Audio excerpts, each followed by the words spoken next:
The night security guard stopped walking. His flashlight beam caught something glinting on the nursery floor. Something that should not be there. Something impossible. Marcus had worked at the palace for 17 years. He knew every corner, every shadow, every sound these old walls made when the wind blew through them. But he had never seen this before.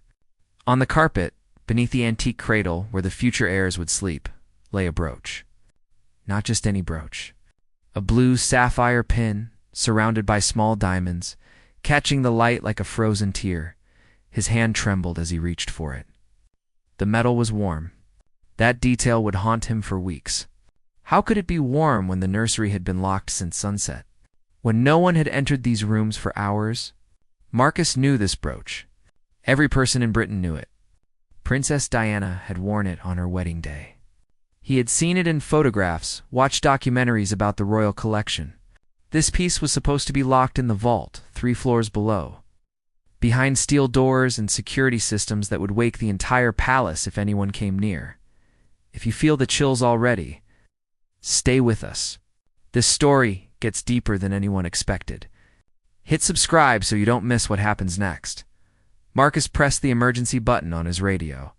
His supervisor, Margaret, arrived within minutes. She was a woman who never showed emotion, who had served the royal family for 30 years with perfect composure. But when she saw what Marcus held in his gloved hand, her face went pale. "That's impossible," she whispered. They checked the security footage together in the monitoring room. The cameras showed nothing. Empty hallways, locked doors. No movement anywhere near the nursery between 6 in the evening and Marcus's discovery at 2 in the morning. The vault sensors showed no breach. The brooch had never left its secured case. According to every system, every lock, every piece of technology designed to protect royal treasures, the sapphire pin was still in the vault, but it was in Marcus's hand. Real, solid, impossible to deny. Margaret made a call.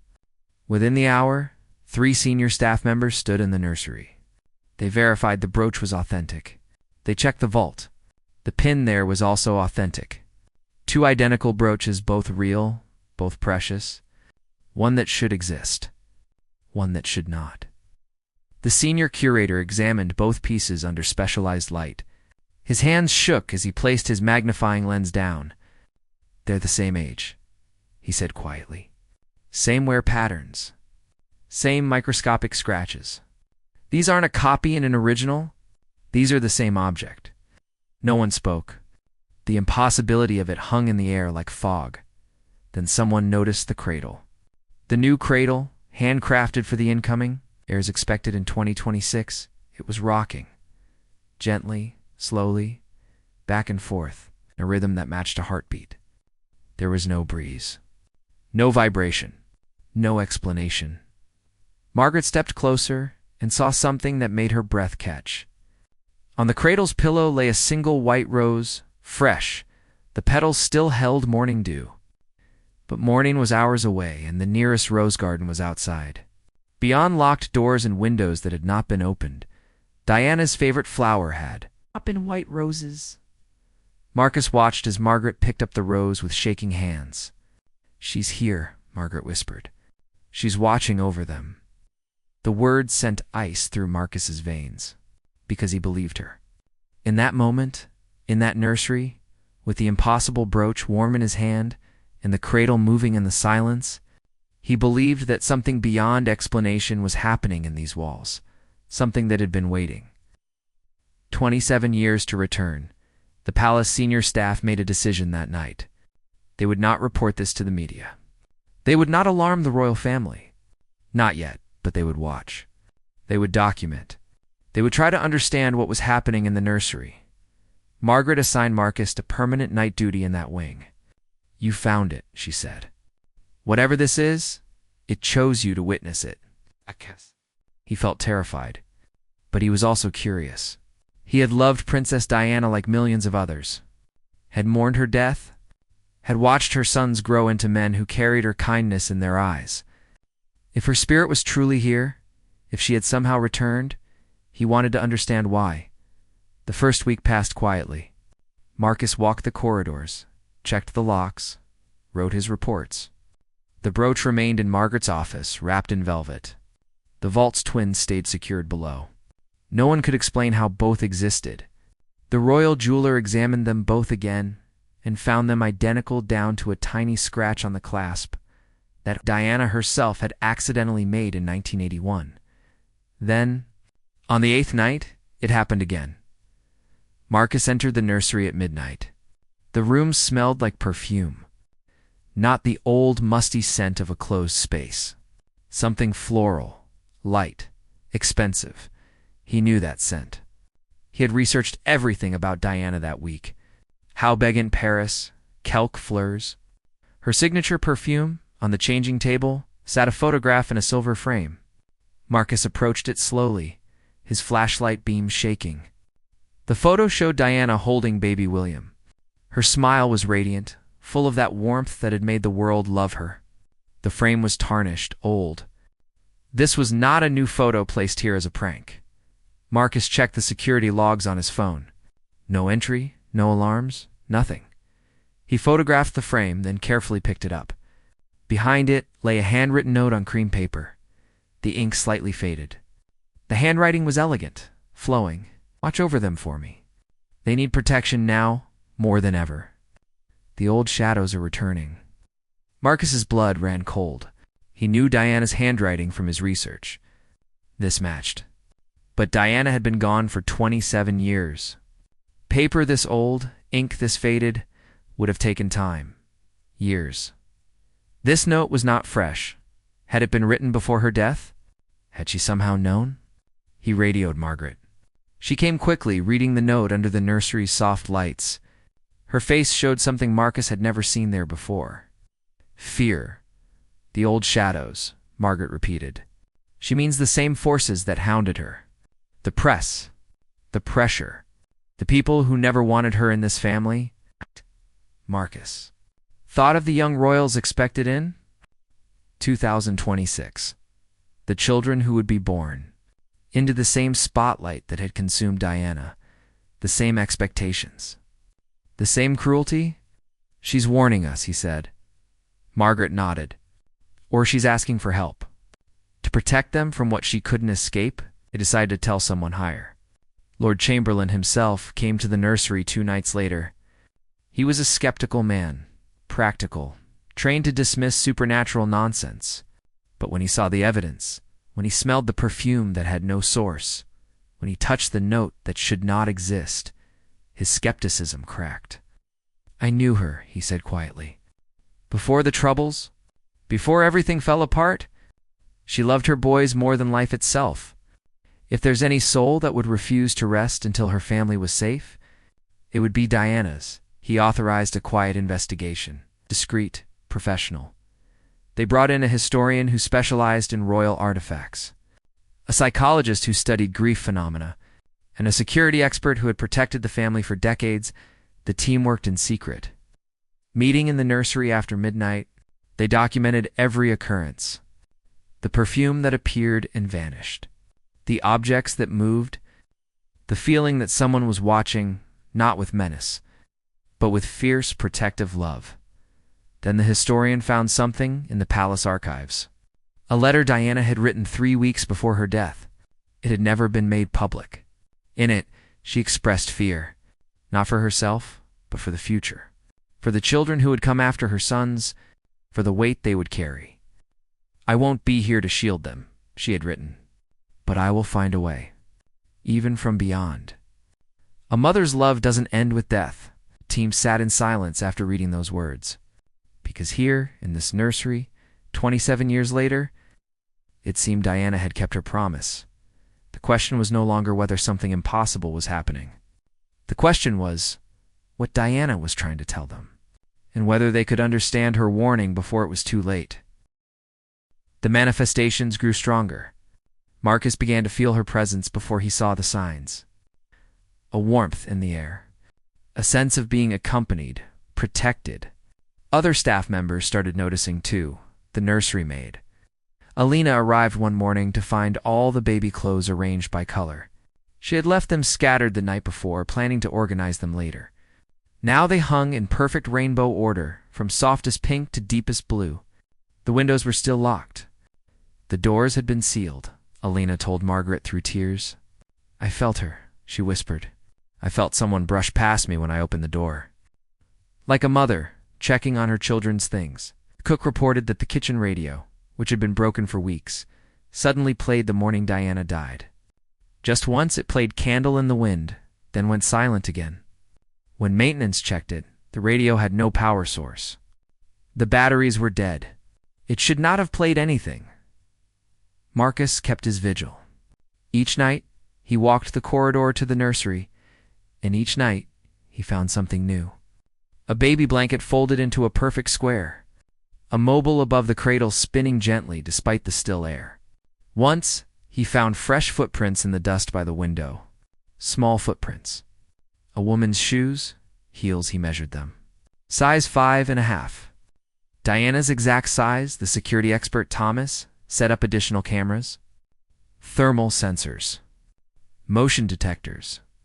Equipment that could catch anything physical. For 3 nights, they recorded nothing unusual. Then, on the 4th night, every device failed simultaneously at 2:17 in the morning. When they came back online 10 minutes later, the footage showed something that made Thomas go silent. For those 10 minutes, a figure had been visible, translucent, barely there. A woman in a flowing dress, standing beside the cradle, her hand reaching down as if adjusting a blanket that wasn't there yet.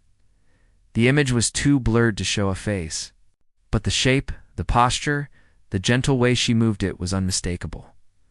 Thomas showed the footage to Lord Chamberlain. We have 2 options, Thomas said. Either we're experiencing a mass hallucination and equipment malfunction on an impossible scale, or we accept that Diana Spencer is, in some form, present in this palace. Lord Chamberlain watched the footage 3 times. What does she want? He finally asked. That was when Margaret remembered the note. Watch over them. The old shadows are returning. What if it's not just a warning? Margaret said slowly. What if she's asking us to actively protect the children? To prevent what happened to her from happening to them? The psychologist, Dr. Reeves, had been studying patterns. The appearances intensify on specific dates, she said, spreading papers across the table. Anniversaries. William and Harry's birthdays. The day she died, and one more. July 1st, 2026. Everyone looked up. July 1st, 2026 was the expected month for the next royal birth. The child who would be 3rd or 4th in line, the child who would grow up in the same spotlight that had destroyed Diana. She knows, Dr. Reeves continued. Somehow she knows when they're coming, and she's preparing. Building a presence. Creating a shield. Marcus thought about all the objects that had appeared. The brooch that symbolized commitment and love. The photograph showing her with William, reminding them she had been a mother first. The white roses, symbols of purity and protection. The note, explicit in its plea. She's creating a barrier, he said. She's marking this space as protected ground, the historian agreed. In folklore, objects with emotional significance can anchor spirits to places. Diana's love for her family is the strongest anchor imaginable. She's tying herself to this nursery, to these children who aren't even born yet. That night, Marcus found the most powerful sign yet. On the nursery wall, where the morning light would hit, someone had hung a small cross.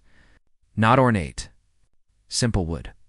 The kind Diana had kept in her private rooms at Kensington Palace. The same cross that had been buried with her.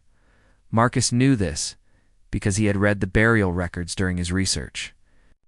This cross should be in Althorpe, at her grave, sealed beneath earth and stone. But here it was. Warm to the touch. Real.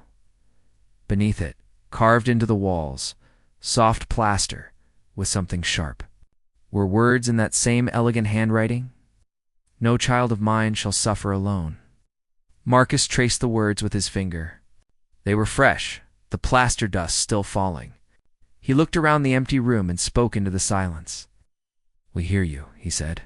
We'll protect them. I promise. The temperature in the room rose slightly. The warmth of acknowledgement, of gratitude, of a mother who could finally rest knowing her children's children would be guarded. But as Marcus left the nursery that night, he couldn't shake a growing concern. Diana's presence was getting stronger, more physical, more desperate, as if time was running out, as if the shadows she warned about were closer than anyone realized. The team decided to test a theory. If Diana was truly trying to communicate, perhaps they could reach back. Dr. Reeves suggested a controlled environment. No cameras, no pressure. Just an open invitation. Margaret arranged it for midnight on what would have been Diana's 65th birthday. They gathered in the nursery. Marcus, Margaret, Lord Chamberlain, Dr. Reeves, and Thomas. 5 people who had witnessed the impossible and chose to believe. Margaret spoke first, her voice steady despite her shaking hands. Diana, if you're here, if you can hear us, we want to help. We want to understand what you need. The room remained still, silent. Then slowly, the temperature dropped. Not frighteningly, gently, like stepping into shade on a summer day. The scent of roses bloomed from nowhere. On the cradle, a music box that had been silent for years began to play. Brahms' Lullaby. The same melody Diana had played for William and Harry when they were babies. The same tune she had hummed in dozens of recorded videos. Dr. Reeves pulled out a notebook. Can you show us what you're protecting them from? The music box stopped. In the silence, they heard it. Footsteps in the hallway. Heavy. Multiple people. Coming closer. Thomas moved toward the door, but Margaret grabbed his arm. Wait, she whispered. Listen. The footsteps weren't real. They were echoes, memories. The sound of photographers chasing someone, shouting, camera, shutters clicking like attacking insects. A woman's voice, frightened, saying, please leave me alone. Marcus recognized that voice from documentaries. Diana, running from paparazzi. The sounds that had haunted her final years. Then the sound shifted. Modern voices. Social media. Comments being read aloud in cruel, mocking tones. She's too fat, too thin. Bad mother. Terrible role model. Endless judgment that would await any child born into this family. The sounds faded. The room fell silent again. Lord Chamberlain's face had gone gray. She's showing us the future, he said. What these children will face.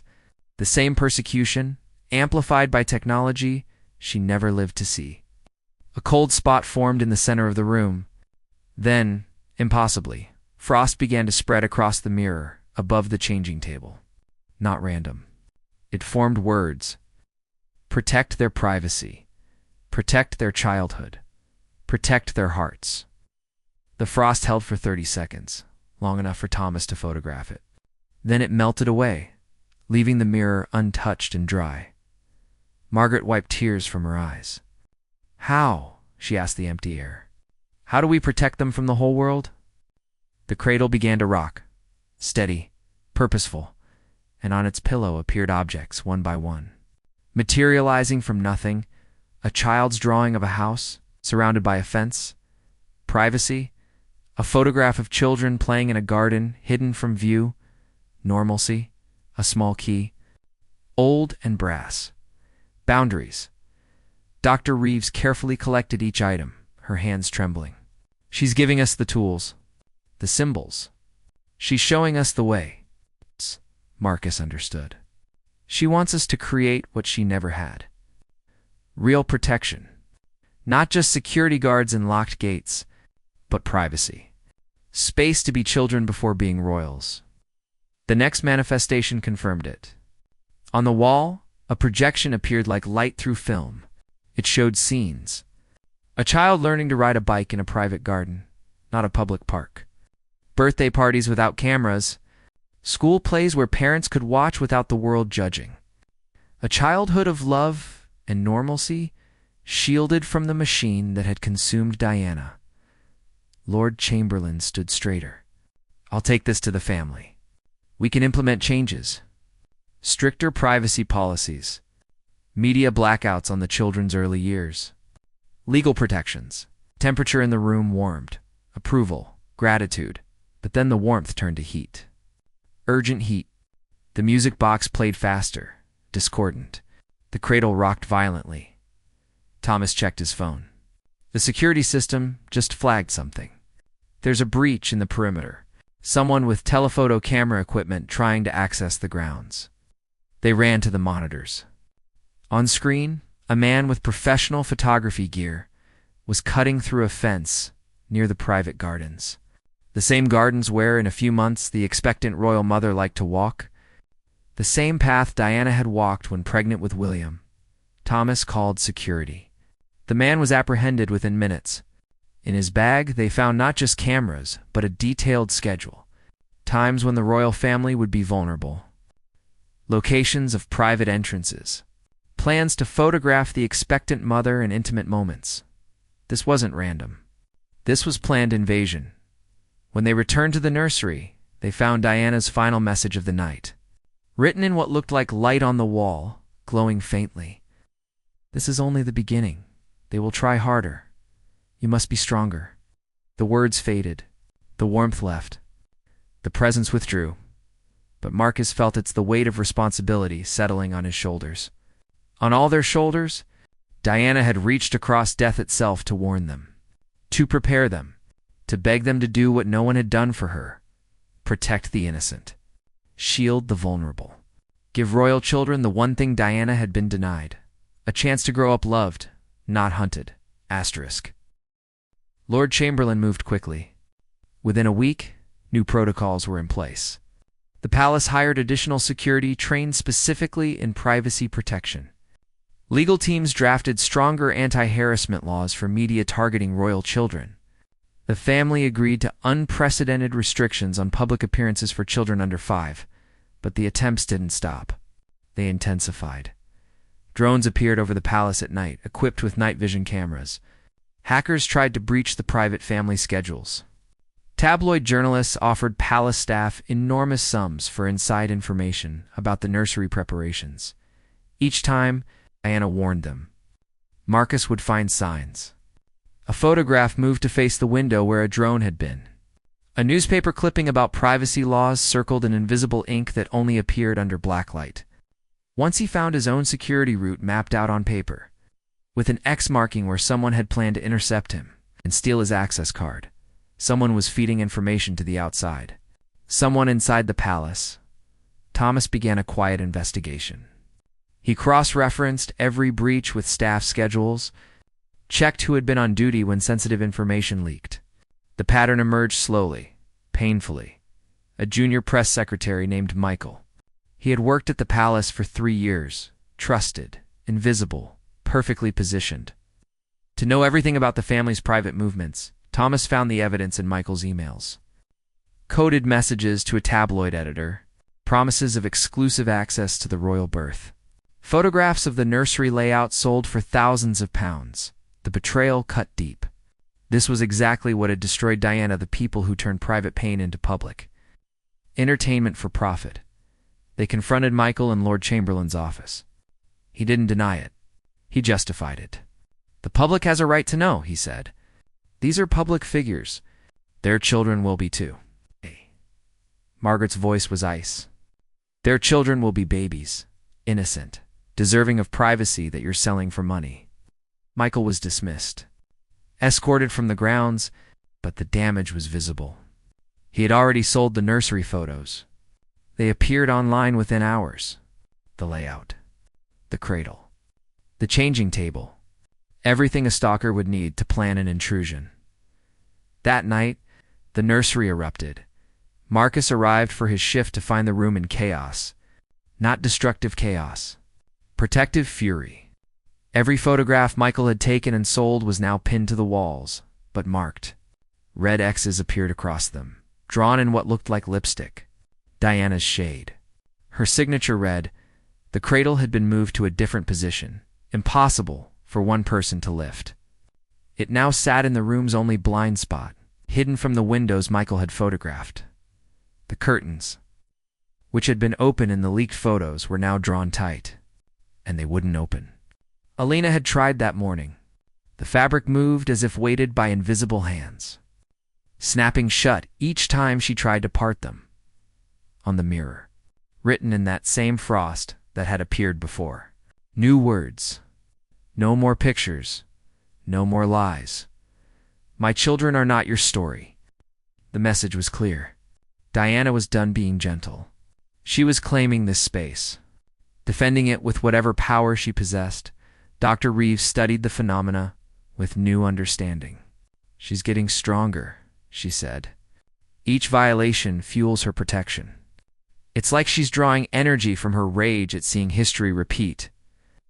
Thomas upgraded security again, installed signal jammers to block drones, covered the nursery windows with reflective film that distorted any photographs, hired counter-surveillance experts to sweep for hidden devices daily. But the most powerful protection remained unseen.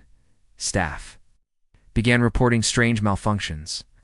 A photographer's camera failing every time they aimed it at the palace nursery wing. A drone crashing the moment it crossed the garden boundary. A journalist who broke into the grounds, finding himself lost in corridors that seemed to shift, walking in circles until security found him confused and disoriented. Marcus witnessed it himself one night. An intruder made it past the first security checkpoint using stolen credentials. Marcus saw him on the monitors, heading straight for the nursery hallway. Then the man stopped, frozen, his face turned pale even on the grainy footage. He backed away slowly, hands raised as if facing something threatening, though the corridor was empty. He ran, sprinted back the way he came. When security caught him at the perimeter, he was sobbing. She was there, he kept saying. The dead princess. She told me to leave. She said if I ever came back, I'd regret it. I saw her. After that, attempts decreased. Word spread in the underground network of paparazzi and tabloid operatives. The palace nursery was protected, not just by cameras and guards, by something else, something that would defend those children with a mother's fierce love. Undimmed by death, Marcus found himself talking to her sometimes during his rounds.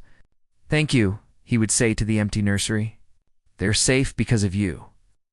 And he swore. Each time he felt a response, a warmth, a sense of presence that felt like a smile. But as June turned to July, as the birth drew nearer, Diana's manifestations changed again. Less warning, more preparation. She was arranging the nursery with invisible hands, moving furniture, adjusting the lighting, creating the perfect space for the child who would soon arrive. The space she had wanted for her own sons. The space she would now ensure existed for their children. Marcus realized something profound. Diana wasn't haunting this palace. She was homemaking, building the safe haven she had dreamed of in life. Protecting these children with the love she still carried, stronger than death, fiercer than time. And as July 2026 dawned, everyone who knew the truth waited, because they understood now. Diana would be in that nursery when the new royal child arrived, not in fear. In love, a grandmother watching over her grandchildren. A mother ensuring her sons would never feel the pain she had felt. A woman who had promised to find a way, and had kept that promise from beyond the grave. The birth came on July 3rd, 2026. A healthy child. Born in the early morning hours, when the world was quiet and the palace grounds still dark. The news would be announced later, but for now, in these sacred first hours, the family had privacy. Marcus was on duty. He had requested the shift specifically. He wanted to be there, to witness what would happen. The nursery had been prepared for weeks. The medical staff had checked everything. The security was tighter than any royal birth in history. But the real protection, Marcus knew, was invisible. At 4:17 in the morning, the new mother brought her child to the nursery for the first time. Marcus watched from the hallway as she entered the room, cradling the tiny bundle wrapped in soft white blankets. She stopped just inside the doorway. Marcus saw her face change. Confusion, then wonder, then tears. "Do you smell that?" she whispered to the nurse with her. The nurse inhaled. "Roses," she said softly. "And perfume. Something beautiful." The mother walked to the cradle and gently laid her child down. As she did, the mobile above began to turn. No wind, no touch. It just moved, playing its soft melody. Brahms' lullaby. The mother stepped back, hand over her mouth. She looked around the room as if seeing something the others couldn't. Then she smiled through tears. "Thank you," she whispered to the air. "Thank you for watching over us." The temperature in the room warmed. The scent of roses grew stronger. And on the pillow beside the sleeping baby, a white rose appeared. Fresh, perfect, its petals soft as silk. The mother picked it up with shaking hands and held it to her heart. Marcus knew, in that moment, that everything they had done had been worth it. Diana's mission was complete. The child was here, safe, protected, loved not just by living family, but by the grandmother who had fought her way back from death to ensure this moment could happen in peace. Over the next weeks, the manifestations continued, but they changed. Less urgent, more peaceful. Diana's presence felt different now. Content. Fulfilled, Alina found fresh roses on the changing table each morning. Thomas discovered that his security systems ran smoother, as if guided by an extra set of eyes. Margaret noticed that the child slept better in the nursery than anywhere else, as if being rocked by gentle, invisible hands. Marcus kept his vigil. And one night, 3 weeks after the birth, he found the final message. On the nursery mirror, written in that familiar frost, were words that made him weep. "They are safe. My promise is kept. Watch over them always. Love never dies. D." The frost faded. The presence withdrew, not entirely, but enough. Diana had done what she came to do. She had built a wall of protection around these children, had warned the right people, had frightened away those who would cause harm, had created a sanctuary of love in a world that had shown her so much cruelty. Marcus touched the mirror where her words had been. "We'll keep watching," he promised. "Every night, every day. We won't let them suffer like you did." Warmth passed through the room. Acknowledgement. Goodbye. Not forever. The blue sapphire brooch remained in Margaret's office, locked in a case. The palace never explained how two identical pieces existed. It became one of those mysteries that staff whispered about but never officially acknowledged. But everyone who worked in that wing knew the truth. They felt it. On quiet nights, they still caught the scent of roses, still heard the music box play when no one had wound it, still found white petals in impossible places. Diana Spencer, Princess of Wales, had returned from death to protect her grandchildren. She had used every ounce of love she possessed to build a shield around them. And though the world would never know the full story, those who witnessed it carried the knowledge like a sacred trust. Protect the children. Guard their privacy. Let them be loved before being famous. Give them the childhood their grandmother never had. Marcus retired from the palace 5 years later. On his last night, he stood in the nursery one final time. The child he had watched being born was now a bright, happy 5-year-old who played in gardens without cameras, who went to school without constant surveillance, who knew love before duty. Diana's dream realized. "Thank you, Marcus," said to the room, "for trusting us, for fighting for them." The room filled with warmth, a final gift, a mother's gratitude. As Marcus left the palace for the last time, he looked back at the nursery window. For just a moment, he saw her, a figure in white standing at the glass, watching, protecting, a guardian angel who had once been flesh and blood, who had known pain and fear, but who chose to stay and shield those she loved. Diana smiled at him, then faded into the dawn light. But Marcus knew she hadn't gone far. She would never go far, not while there were children to protect, not while there was love to give. Some bonds transcend death. Some loves refuse to end. Some mothers keep their promises, no matter what stands in their way, even the grave itself. And somewhere in that palace, in a nursery filled with soft light and the scent of roses, a music box plays on quiet nights, playing a lullaby for children who sleep safe and loved, watched over by a princess who found a way to come home. The staff still see signs. fresh roses. The sapphire brooch warmed to the touch. The cradle rocking gently when no one is near. They don't speak of it to outsiders. But among themselves, they know Diana is still there. Still watching. Still guarding the successors of 2026, and she always will be. Because a mother's love is the strongest force in existence. Stronger than death. Stronger than time. Eternal.